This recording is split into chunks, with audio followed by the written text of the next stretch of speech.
Dzień dobry. Dzisiaj omówimy sobie nowy bolid Scuderii Ferrari SF24. Ale wiecie co, jakoś chłodno dzisiaj jest, więc może trzeba się przykryć czymś ciepłym. Oczywiście nowy bolid omówimy sobie od czubku nosa aż po końcówkę tylnego skrzydła, więc nie przedłużając, zaczynamy. To, co rzuca się w oczy, to jest nowy nos w tegorocznej konstrukcji Ferrari. Widać, że ten nowy nos jest odrobinę szerszy niż to miało miejsce w zeszłym sezonie.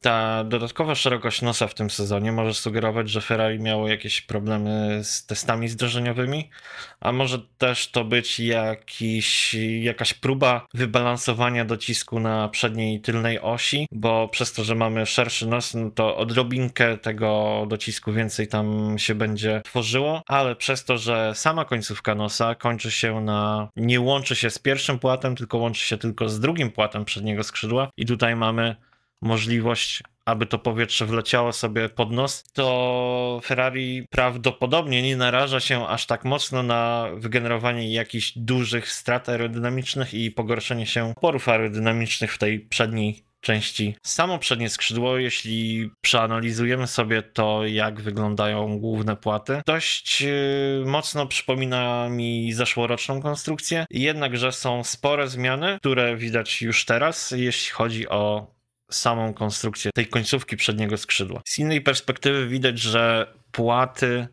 czy właściwie długości płatów, które mamy na tym nowym skrzydle, są plus minus bardzo podobne do tego, co widzieliśmy w zeszłym sezonie na przednim skrzydle Ferrari, ale wierzę, że to jest całkowicie przeprojektowane przednie skrzydło i pomimo tego, że porównując zdjęcie do zdjęcia geometrię tych przednich skrzydeł, to może nie jesteśmy zauważyć tych różnic na pierwszy rzut oka, ale prawdopodobnie te różnice jakieś są ze względu na to, że mamy bardzo, bardzo restrykcyjne wymagania, jeśli chodzi o regulamin techniczny, jeśli chodzi o konstrukcję przedniego skrzydła, to też bardzo trudno na tym elemencie wymyślić coś bardzo innowacyjnego, choć do tego jeszcze wrócimy, bo jeśli popatrzymy sobie na właśnie ten rejon końcówki samego przedniego skrzydła i widać, że te dwa elementy tutaj są rozłączone, jeśli chodzi o połączenie samego profilu aerodynamicznego, trzeciego i czwartego elementu, tego końcowego płata przedniego skrzydła. Sam końcowy płat widać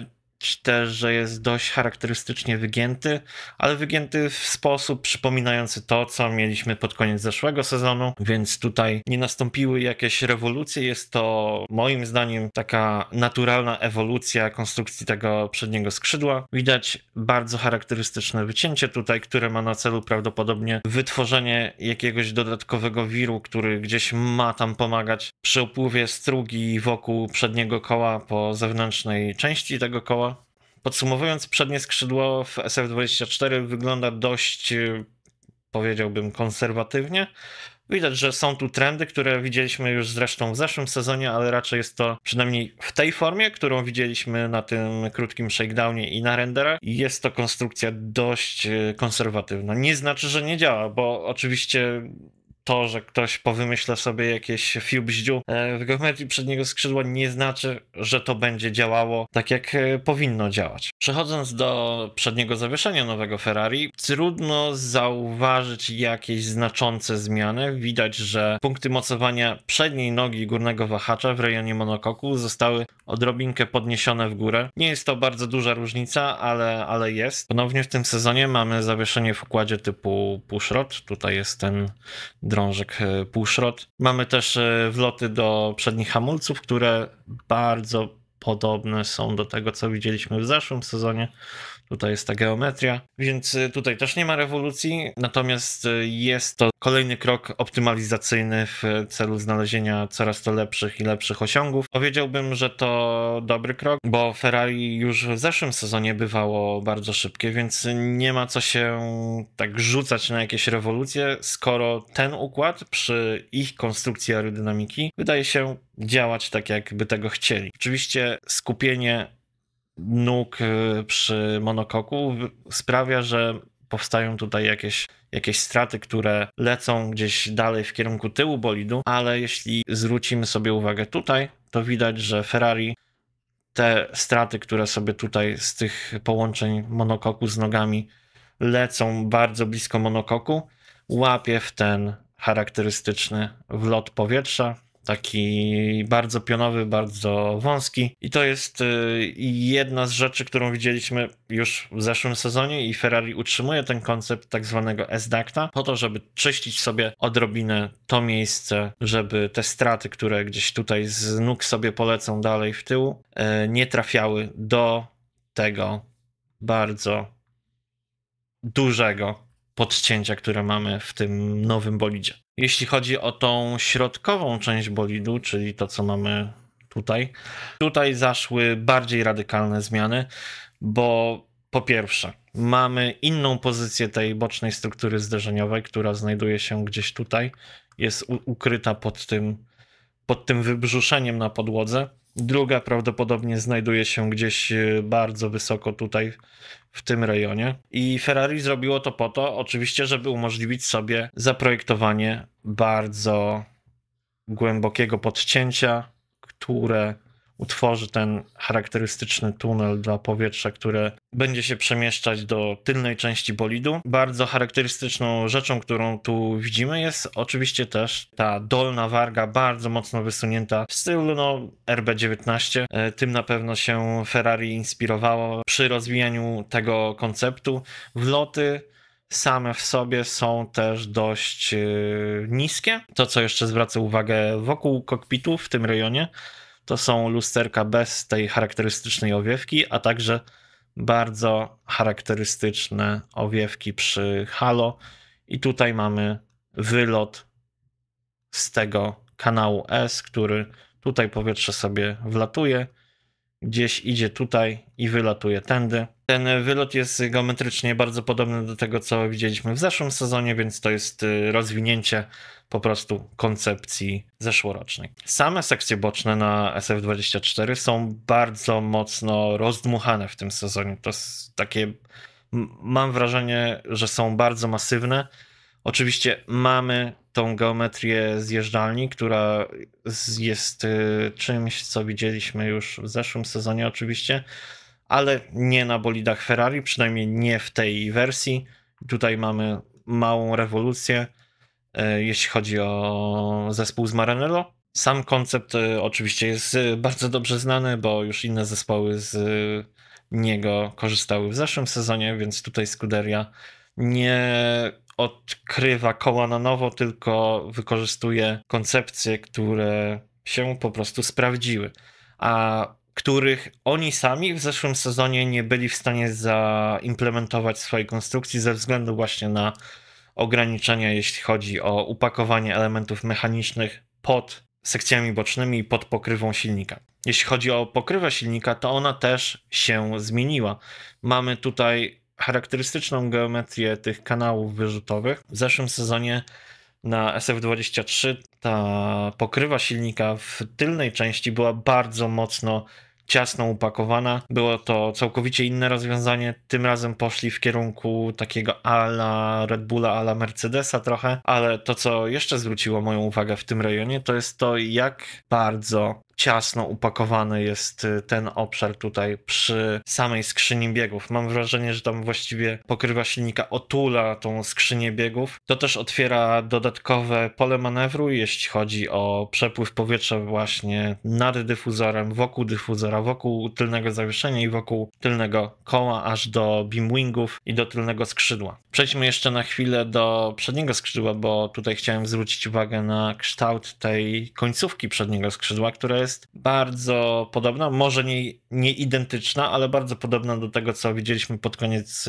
zeszłego sezonu w bolidach Ferrari. Tak samo jeśli chodzi o tą charakterystyczną listewkę na tej końcówce, na tym końcowym płacie, jest też bardzo podobna do tego, co już widzieliśmy pod koniec zeszłego sezonu. Patrząc od boku na nowy bolid Ferrari, widać, jak mocno ta dolna warga jest wysunięta do przodu w porównaniu do górnej krawędzi tego wlotu. I tutaj też ten wlot można nazwać wlotem typu Coanda, gdzie zespół chce, żeby to powietrze, które gdzieś tutaj sobie będzie leciało, żeby się zakręcało odrobinę w dół i tam nurkowało do tych sekcji bocznych, do chłodnic, które są tutaj gdzieś umieszczone. I widać też, jak mocno są te sidepody podcięte. Są zdecydowanie agresywniejszą geometrią niż to miało w zeszłym sezonie miejsce. Głównie dzięki właśnie przesunięciu tej bocznej struktury zderzeniowej, która w zeszłym sezonie znajdowała się gdzieś tutaj. I to bardzo przeszkadzało, żeby uzyskać agresywniejsze podcięcie, żeby wypychać to powietrze po pierwsze w tej przedniej części podłogi, ale żeby też kierunkować je dalej wzdłuż krawędzi, wzdłuż tego charakterystycznego skrzydełka na krawędzi, po to, żeby, oczywiście po raz kolejny wspomnę o tym, żeby generować odpowiedni system wirów, które będą zarządzały przepływem zarówno pod podłogą, jak i też wokół całego tylnego koła, żeby powietrze odpowiednio rozchodziło się na boki, na zewnątrz, a także do wewnątrz, żeby nie wlatywało w dyfuzor, żeby tam nie psuło tego docisku, który chcemy wygenerować w dyfuzorze, tylko żeby ten przepływ był jak najbardziej kontrolowany przez zespół. W widoku z góry widzimy, jak bardzo szerokie są te sidepody w Ferrari, jak mocno Ferrari idzie aż do limitu, do samej krawędzi podłogi. To jest oczywiście tutaj nasz regulaminowy limit. Sidepody nie mogą być szersze niż podłoga, a podłoga ma też jakąś swoją maksymalną szerokość. I widać tutaj z góry, jak te charakterystyczne zjeżdżalnie idą w kierunku tylnej części pojazdu, żeby tą strugę kierować właśnie w okolice górnej ściany dyfuzora pod tylnym zawieszeniem. Zespoły raczej nie chcą, żeby to powietrze gdzieś tam uderzało w nogi tylnego zawieszenia. Najlepiej jakby stworzyć pomiędzy górną ścianą dyfuzora a nogami zawieszenia jakąś przestrzeń, żeby tam ta główna struga powietrza mogła sobie polecieć, żeby zasilić beam wing czy beam wingi w dodatkowe ciśnienie, żeby wspomóc pracę właśnie beam wingu tylnego skrzydła, też dyfuzora. I o to głównie chodzi z tą charakterystyczną geometrią sidepodów, które opadają im dalej do tyłu bolidu idziemy, po to właśnie, żeby zwiększać wydajność pracy dyfuzora, beam wingu i tylnego skrzydła. Z tego ujęcia też bardzo ładnie widać, jak mocno zakręcony jest ten płotek, który znajduje się na zewnętrznej stronie podłogi Ferrari, jak one są skręcone po to, żeby działały jak kiedyś bargeboardy, bo to powietrze, które gdzieś sobie tutaj będzie płynęło z przedniego skrzydła, pomiędzy przedniego zawieszenia, z boku przedniego koła. Chcemy, żeby te jakieś drobne zawirowania czy straty aerodynamiczne, które gdzieś tutaj przy samym kole się wytworzą, były wypychane na zewnątrz. To nie jest coś, co tylko Ferrari robi, tylko oczywiście każdy zespół do tego dąży. Z tego ujęcia widać, że pomiędzy nogami dolnego wahacza czy półosi, a górną ścianą dyfuzora jest tutaj jakaś przestrzeń właśnie po to, żeby to powietrze mogło sobie tam dalej polecieć. Zespoły dążą do tego, żeby ta przestrzeń była jak największa. Widzieliśmy to chociażby po nowym tylnym zawieszeniu w Astonie Martinie, gdzie te nogi dolnego wahacza były uniesione maksymalnie do góry, żeby właśnie otwierać tą przestrzeń. I widać, że Ferrari podobnie stara się podwyższać te nogi dolnego wahacza jak najwyżej się da. Po raz kolejny zdecydowali się na zachowanie zawieszenia w układzie typu pullrod i to może teoretycznie im sprawiać problemy w tym rejonie, gdzie właśnie powietrze ze zjeżdżalni będzie napotykało na pullroda. Widzimy, że Ferrari w tym roku, podobnie jak inne zespoły, też uskutecznia ten koncept z tą wolną, odsłoniętą krawędzią tego górnego płata tylnego skrzydła po to, żeby generować sobie tutaj dodatkowy wir, który przez to, że on kręci się w taki sposób, że tej, powiedzmy to, centralnej części tylnego skrzydła ten wir będzie próbował podnosić tą strugę powietrza. Sprawia to, że tylne skrzydło może pracować jeszcze wydajniej, a jednocześnie tak jakby redukujemy te straty, które w tym narożu mogą się utworzyć. Na udostępnionych zdjęciach, jak i renderach nie widzimy za dużo detali dyfuzora, ale widzimy chociażby to, że mamy w tym roku pojedynczy pylon.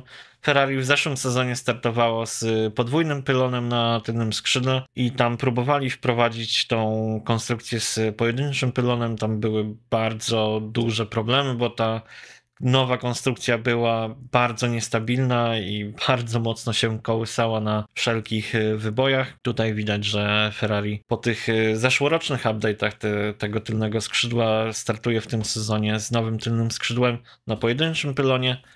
Widać, mamy tutaj też panel do regulacji poziomu chłodzenia. Nie jest to nic nadzwyczajnego, zwracam tylko na to uwagę. A także mamy wylot z tego kanału S-Duct, o którym mówiłem wcześniej. Jeszcze na koniec warto wspomnieć o samym airboxie, bo airbox przypomina bardzo to, co widzieliśmy w zeszłym sezonie.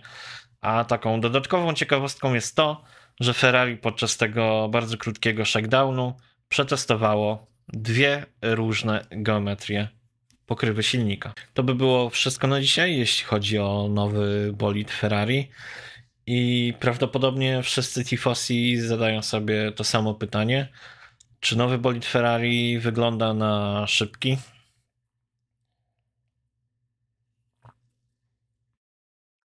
Ale jest za wcześnie, żeby odpowiedzieć jeszcze na to pytanie. Mi nowy bolid Ferrari bardzo się podoba. Widać tam kilka ciekawych rozwiązań. Raczej nie tak ekstremalnych w porównaniu z innymi konstrukcjami, które widzieliśmy do tej pory. Szczególnie jeśli chodzi o porównanie z sidepodami Astona Martina. Więc na finalny werdykt będziemy musieli poczekać do pierwszych kwalifikacji w tym sezonie. Dzięki za oglądanie, dajcie łapkę w górę, subskrybujcie mój kanał i widzimy się już niedługo.